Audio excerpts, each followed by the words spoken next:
The fourth explosion that morning knocked Dex Morrow off his feet and into what used to be someone's command console, now just a mangled pile of sparking metal and burnt plastic. His helmet slammed sideways, the HUD flickering briefly before stabilizing. "That's it. I'm putting in for a transfer. Maybe to the cafeteria. At least there, the only thing trying to kill me is the meatloaf," he muttered, dragging himself out of the debris with one arm while the other clutched a rifle that hadn't worked right since the last EMP storm. Around him, the landscape of Virelian trembled under the weight of orbital fire. Gray skies, choked with ash and debris, loomed over scorched hills and shattered structures, what the mission brief had optimistically called a key strategic node. It was more like a junkyard held together by hope and faulty wiring.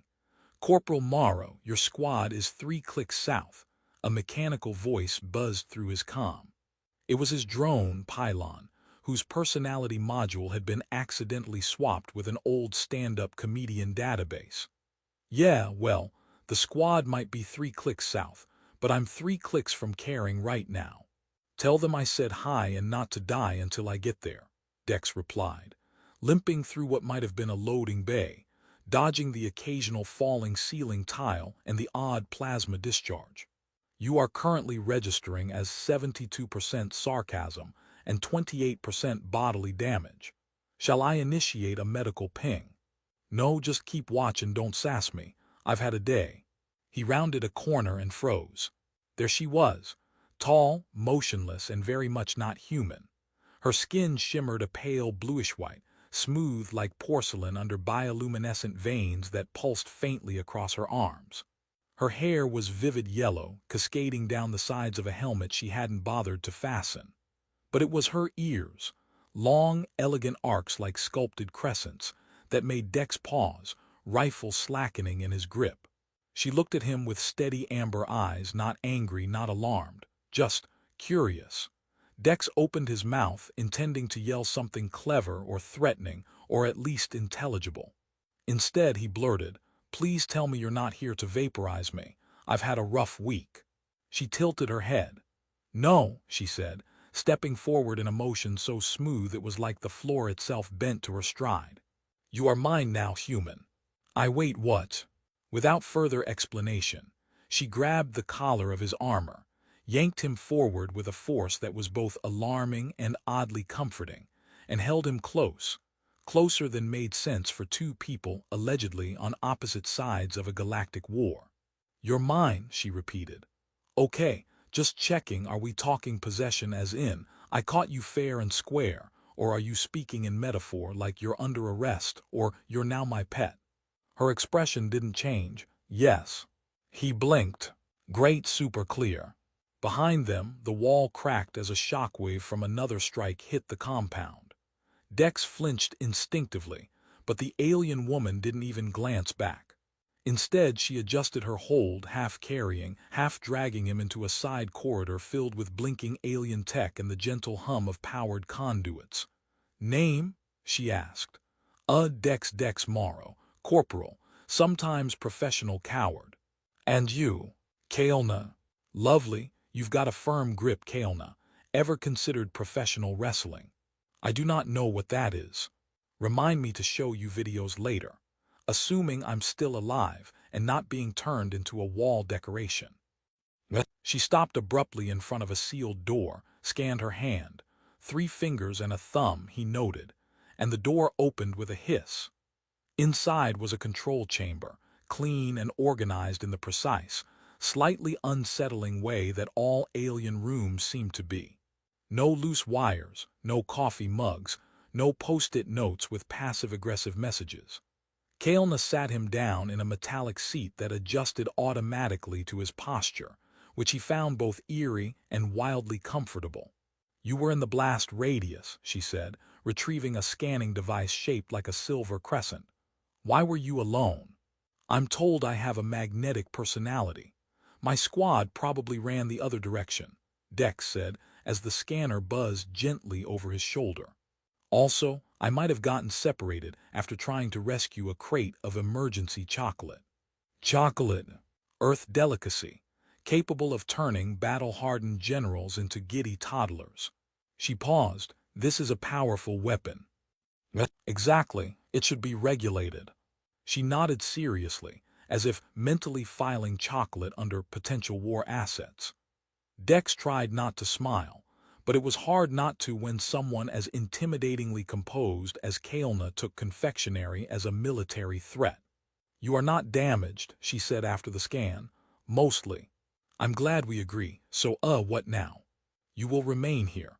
I have declared you a bonded asset." "Right, that sounds like a legal nightmare. I saved you, I chose you. You are mine.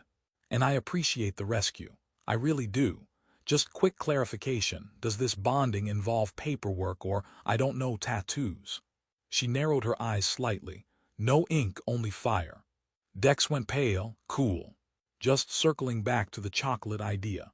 Can we focus on that part instead?" She turned away to check the monitors, leaving him both deeply confused and weirdly calm. The chaos outside continued, but here, in this humming alien chamber, he felt something unfamiliar. Not exactly safety, but gravity, connection, and possibly a mild concussion. "Pylon," Dex whispered through his calm. "Any ideas?" "You appear to be in the custody of a hostile alien commander who may or may not think you're her emotional support human. I'd say your odds are, well, better than usual." Dex leaned back in the chair, glanced at Kaelna, then at the door. "Yeah," he said. "Weirdly, I think I might be okay with that." Dex had always imagined interrogation rooms to be cold, damp places with buzzing lights, and at least one angry man in a uniform slamming fists on tables. This room, however, looked more like a high-end meditation spa designed by a minimalist alien with a thing for silver walls and unnecessary floating furniture. He sat on a levitating bench that hummed quietly under him, legs dangling like a schoolkid called into the principal's office, while Kaelna stood across from him, arms folded, posture painfully straight. "So," he said, tapping his fingers on the bench, "is this the part where you ask me about Earth's military secrets and I pretend I don't remember my own name?" Kaelna stared at him. "You are not interesting enough for that." "That hurts more than you know." She gestured, and a display flickered to life in midair, showing a stylized diagram of Dex's ship's crash trajectory, a few files labeled in some alien glyphs, and a biometric readout of his recent vital signs. "Okay, that's invasive. Also kinda flattering, you've been researching me." She ignored that. "Explain your behavior. You ran into fire for a crate marked Ration X-43. Chocolate technically, but also morale. Your behavior lacks strategic value." "Well, welcome to humanity. Most of what we do lacks strategic value, like singing in the shower or pineapple on pizza." "I do not know what a pizza is." Dex gasped. "Then this is now a rescue mission." She let the silence stretch until Dex started to fidget, then finally walked around the console and sat, without floating, on a solid seat carved into the wall. "You speak without discipline." "I speak to stay sane. It's my one marketable skill. That and moderately accurate laser fire when I'm not having an existential crisis." Kaelna narrowed her eyes. "You do not act like a soldier." Dex gave a half shrug. "That's probably because I wasn't supposed to be one. I was a systems analyst. Got conscripted when the orbital rings fell. Next thing I know, they put a rifle in my hand and told me to aim at anything that didn't look like a tax accountant. And now I get kidnapped by beautiful aliens who claim me like I'm a prize at a war raffle. I did not kidnap you. You dragged me by the chest plate into your bunker and declared ownership. That's at least adjacent to kidnapping." Kaelna stood again, clearly restless. She moved with precision, each step purposeful, like her muscles were following decades of training burned into her DNA. "I claimed you to prevent your death. You were in range of a trimortar strike. Right, and that was very heroic, thank you. I'm alive, largely intact, and still wondering whether this bond thing means you're going to share your dental plan with me." She paused mid-step. "Explain." Joke Earth humor. It's how we deal with trauma, confusion, and long silences in alien bunkers. Kael'na tapped a command into the air. The floating display morphed into an image of a battlefield grid, icons blinking red where troops were clashing. Your side is losing ground. Dex leaned forward, scanning the map. That's a lot of red. Where's the part where we're not getting stomped? Kael'na pointed to a narrow canyon blinking orange. Here, for now. He whistled low. You know it's weird. Seeing both sides' data. I'm used to getting info an hour late through a half-broken comm unit, and a guy named Kevin who always forgets the second part of the message. Your military is inefficient. Yeah, but we make great coffee. Kael'na suddenly turned to face him. Why do you joke? Dex blinked. What? When you are in danger, when death surrounds you, why do you joke? He thought for a moment. Because if I don't, I'll scream. And screaming's not great for morale. She studied him with an intensity that made Dex feel like a specimen under a microscope. I will need to transfer you soon, she said finally. I cannot remain in this forward station. Dex stood up. Transfer me. Where? To another warlord with fewer jokes. To a place where you will not be in immediate danger. He chuckled. You know what's funny? I don't think you actually know what to do with me now. I do not. Good, we're both lost. They stood in silence for a long beat, the hum of alien tech buzzing gently around them. You know, Dex said, breaking it, this would be the part in a human story where the captor starts to sympathize with the captive. You learn I'm not all bad, maybe even let me near the door without a blaster trained on me. I would not recommend attempting escape. I'm not just making conversation, trying to build the foundation of a very complicated, very interstellar friendship. She walked closer to him, too close, eyes sharp. You are strange. I get that a lot. I should keep you restrained. I'm flattered you think I'm dangerous enough to restrain. You are not. Ouch again. She tilted her head. And yet I find the noise of your voice is not unwelcome.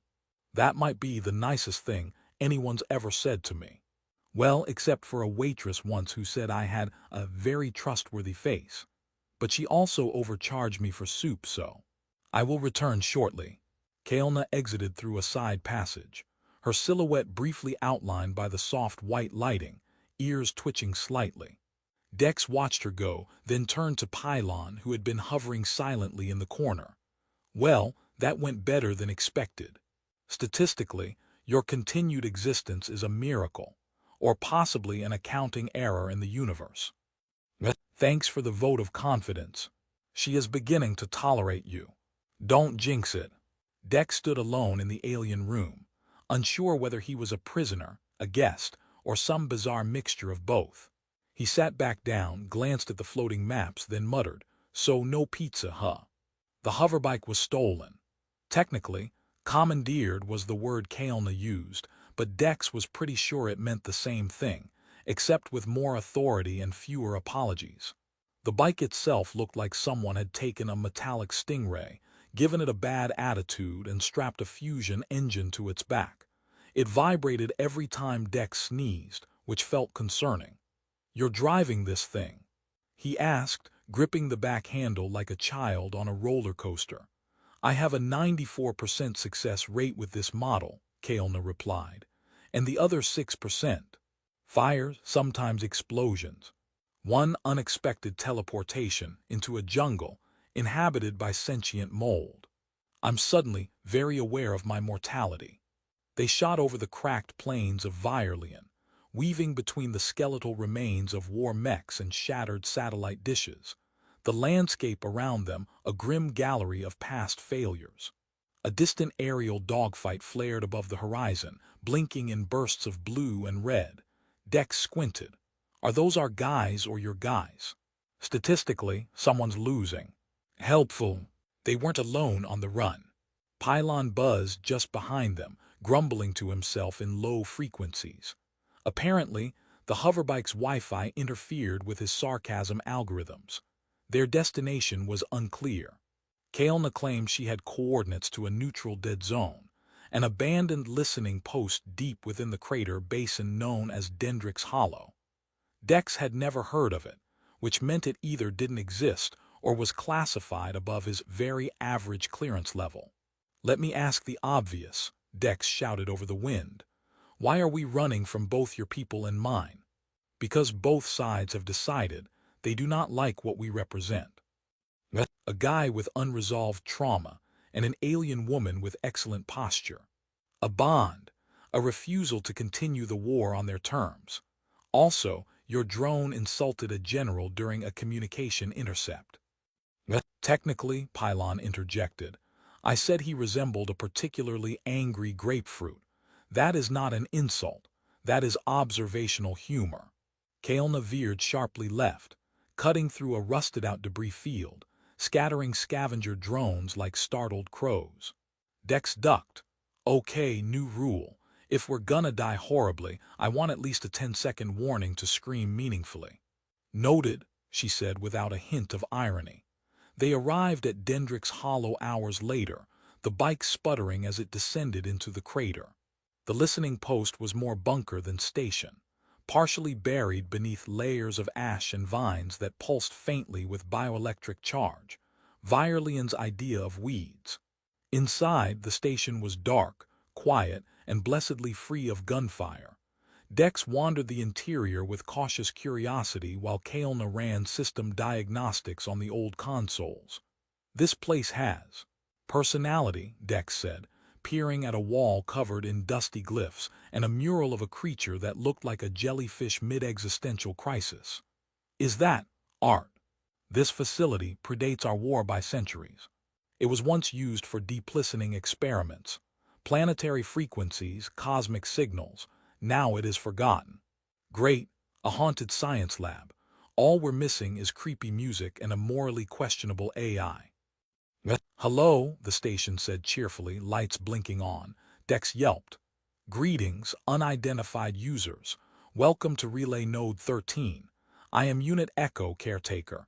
Please refrain from tampering with reality modulation equipment. It is moody." "I stand corrected," Dex muttered. "We have our morally questionable AI. "I am fully ethical," Echo said. "Mostly, I have logs to prove it, don't read them." Kael'na approached the main console. "Echo, scan perimeter. Are we being tracked?" "One moment. Calculating. Affirmative. You are being pursued by 4 signals. 2 Zareth-class scouts, 1 human drone, and a rogue gelatinous entity I strongly recommend avoiding." Dex frowned. "Wait, my people sent a drone after us. How rude." "You defected." "I didn't defect. I wandered with style." Kael'na turned from the console. "We have limited time. They'll be here within 2 hours. Then we need a plan. Preferably one that doesn't end with me as a scorch mark, and you as a tragic footnote." "I am not tragic," she said with a frown. "You are if I die dramatically in your arms." Pylon floated in with a disgruntled beep. "We need defense systems. This facility has old pulse turrets and, oh, interesting, a cloaking field. I can work with this." Dex snapped his fingers. "There we go, classic montage moment.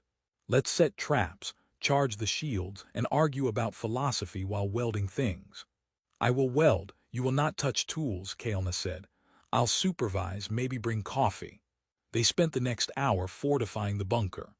Dex was tasked with organizing supply crates, a job he immediately turned into a game of find the weirdest item. So far, the contenders were a glowing orb that moaned when picked up, a freeze-dried sandwich labeled not for ingestion, and a pair of boots that tried to walk on their own. Why does alien tech always feel like it's 2 steps from having a nervous breakdown? He asked, watching the boots do a small dance. "Because sentience is not always efficient," Echo replied. A joined him at the rear console. "I have activated the cloaking field. It will mask us temporarily." Dex nodded, trying not to notice how close she stood. "So, when they find us, what happens?" "We improvise." He grinned. "You're starting to sound like me." "I find your methods chaotic, but occasionally effective."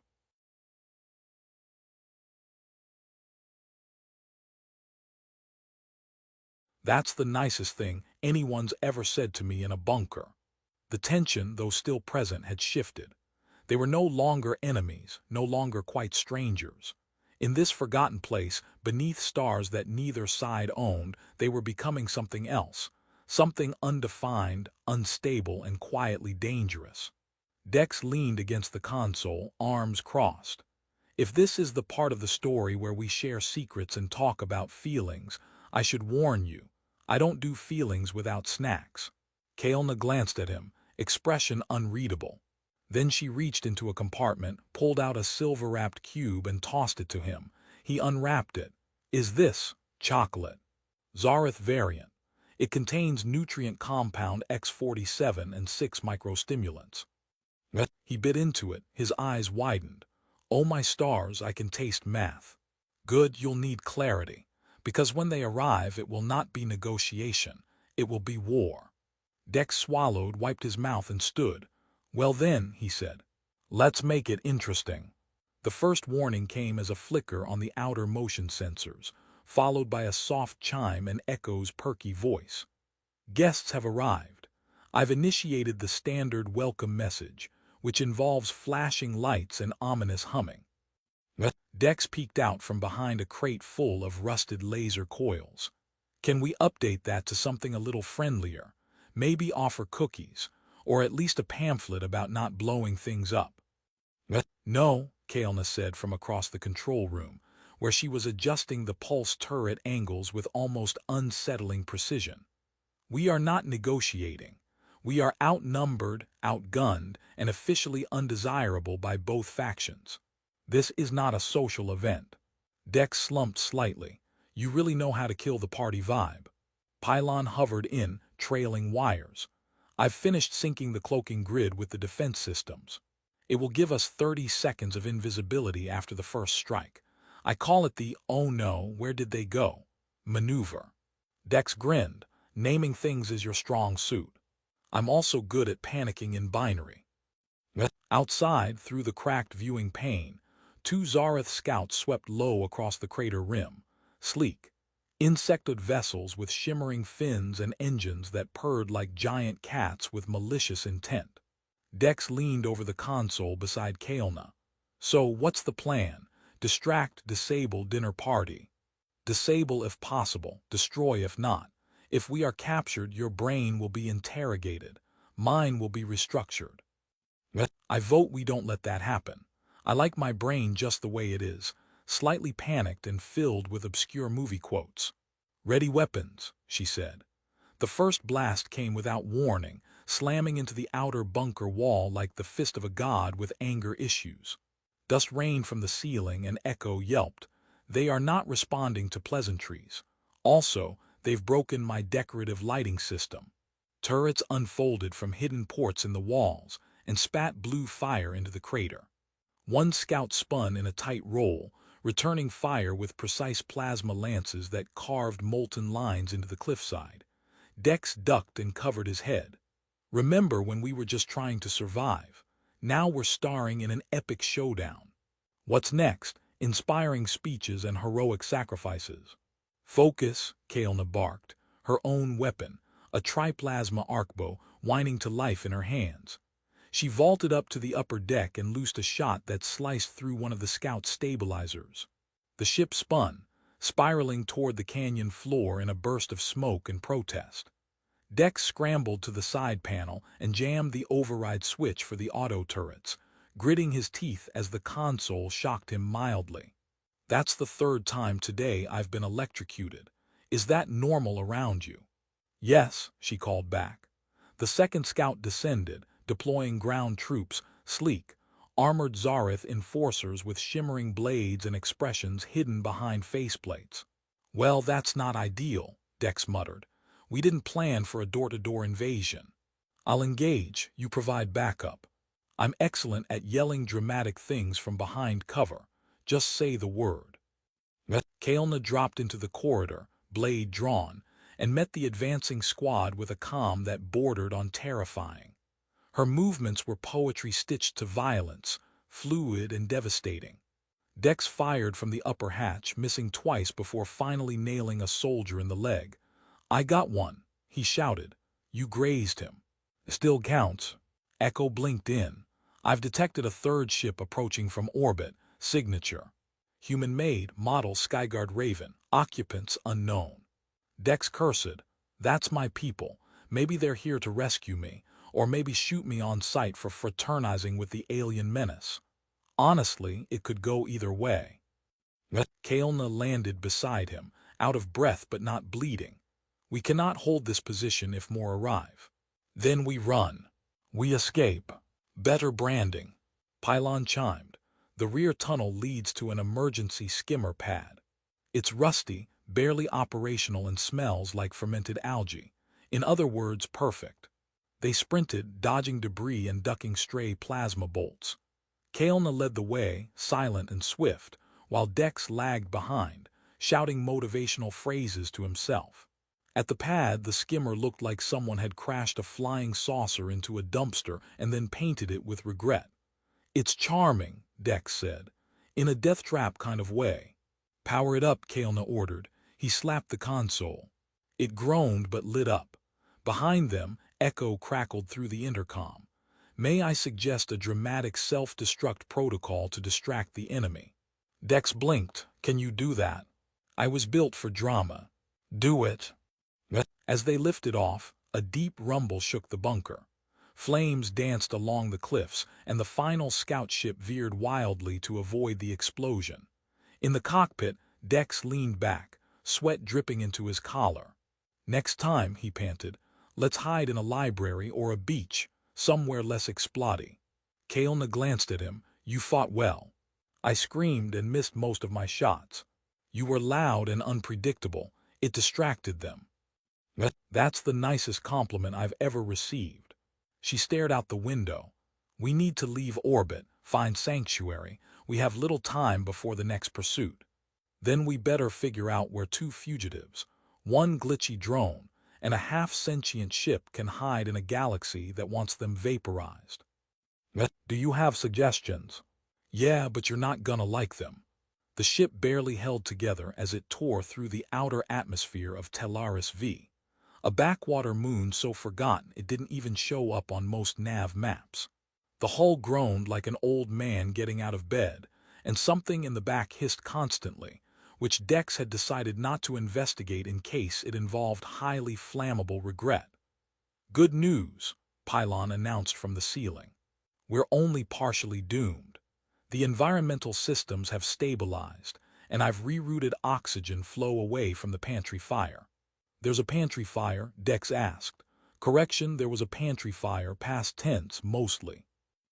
Kael'na sat in the pilot's seat, unreadable as always, eyes scanning the trajectory. "The signal is weak, but it's there. A resistance node embedded beneath the moon's surface. Non-aligned. They may shelter us." Dex leaned over her shoulder. "Non-aligned as in neutral, or non-aligned as in we hate everybody equally?" "Yes," she replied. The coordinates led them to a crater cloaked in electromagnetic fog. Beneath it, nestled like a secret, was a hidden base carved into obsidian rock, its gates opening only after a tense 30-second, where Dex nervously offered to sing Earth's national anthem backwards as proof of identity. They were ushered into the station's core by armed guards whose armor bore no insignia, just scratched plates and tired eyes. The leader, a human woman named Commander Irie, regarded them both with suspicion and faint amusement. "So you're the infamous pair," she said, "the Zareth defector and her talkative human." "Infamous?" Dex grinned. "That means we're finally trending." Kael'na stayed silent, as she had for most of the descent. Irie continued. "You've disrupted command networks on both sides, leaked intel, reprogrammed drones, even triggered a true standoff in Sector 9. You two have been busy." "We call it collaborative mischief," Dex said. "I call it dangerous, but also interesting." They were offered temporary quarters and a chance to breathe. For the first time in days, Dex found himself sitting still, staring at the wall of a quiet room that didn't smell like melted wires. Kael'na joined him, standing near the door, arms crossed. "You haven't said much," he noted. She was quiet a moment. "I do not know if this is safety or just another pause before more pursuit." "Could be either." But hey, we've survived worse, like you're cooking. I do not cook. Exactly. A flicker of amusement crossed her face. Barely, but it was there. He stood, walked closer. You ever think we'd make it this far? No, me neither. I figured I'd die falling off a supply truck, or slipping on a maintenance ladder. She tilted her head. You are less fearful now. Yeah, turns out nearly dying a dozen times builds character. Also, I think spending this much time with someone who could throw me across a room if I irritated her made me weirdly brave. You are still irritating. See growth. Word came down that the Resistance Council wanted to speak to them. Kael'na was summoned first. Dex waited outside the chamber, pacing, chewing his lip, occasionally practicing sarcastic retorts in case someone questioned his usefulness. When she returned, she looked calm but changed. They want us to help, she said. They believe the war is fracturing. The lines are breaking. They want new alliances. They want symbols. Symbols like us. Yes, our bond, our defection, our survival. It gives them something to point to. Something that says, look, this doesn't have to go on forever. Dex sat slowly. I never signed up to be symbolic. I was aiming more for comedic sidekick status. You have become something else. So have you. The council summoned them together the next morning. Plans were laid, resources offered. If they agreed, they would be sent as envoys, faces of a fragile possibility, one not yet trusted by either side but too important to ignore. Dex looked at Kael'na as the offer was made. She nodded